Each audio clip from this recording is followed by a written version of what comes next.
Your nutrition throughout your training should be pretty good.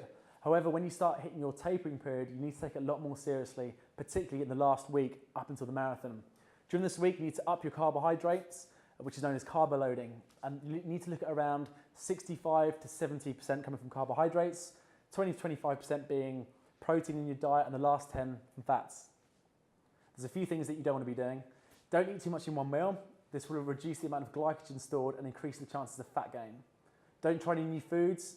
Keep them fairly plain and bland, and avoid spicy foods. As the last thing you want is to get any food poisoning or anything like that and get dehydrated. Also, don't consume too many gas-forming foods, as this can make you running pretty uncomfortable on race day. You also want to make sure you drink plenty of water and keep hydrated, having a minimum of 2 up to 3 litres every day. In the morning, you'll need to eat something light before you run. Your liver glycogen stores often deplete while you're sleeping, so you'll need something just to top up those levels, eat something plain such as porridge or a bagel and a banana, scrambled egg on toast, just something small just to top up the levels.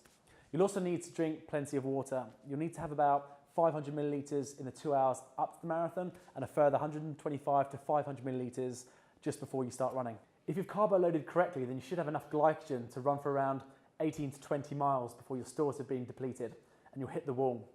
This is known as hypoglycemia and has caused many runners to drop out of the marathon. Symptoms of hypoglycemia include dizziness, disorientation, heavy legs, severe fatigue, and even fainting, so not very pleasant. When runners get hypoglycemia, it's very difficult to get back on track. The key is to keep your energy levels up, topped up with sports drinks, sugary sweets like jelly babies, bananas, or even energy gels. You'll need to consume between 30 and 60 grams of carbohydrate per hour when running a marathon in order to keep your stores adequately filled. Your hydration throughout the marathon is also incredibly important. Too little water can lead to dehydration. Too much water can lead in a reduction of electrolytes, which is known as hypernatremia, which can be fatal. You'll see ranges of between 300 and 800 millilitres per hour, but if you look at a range between kind of midway point of 400 to 600 millilitres of water, then you won't go far wrong. So ultimately, if you look to drink about 400 to 600 millilitres every hour and have a carbo gel every 40 to 60 minutes, depending on the type of gel you go for, then you won't go far wrong.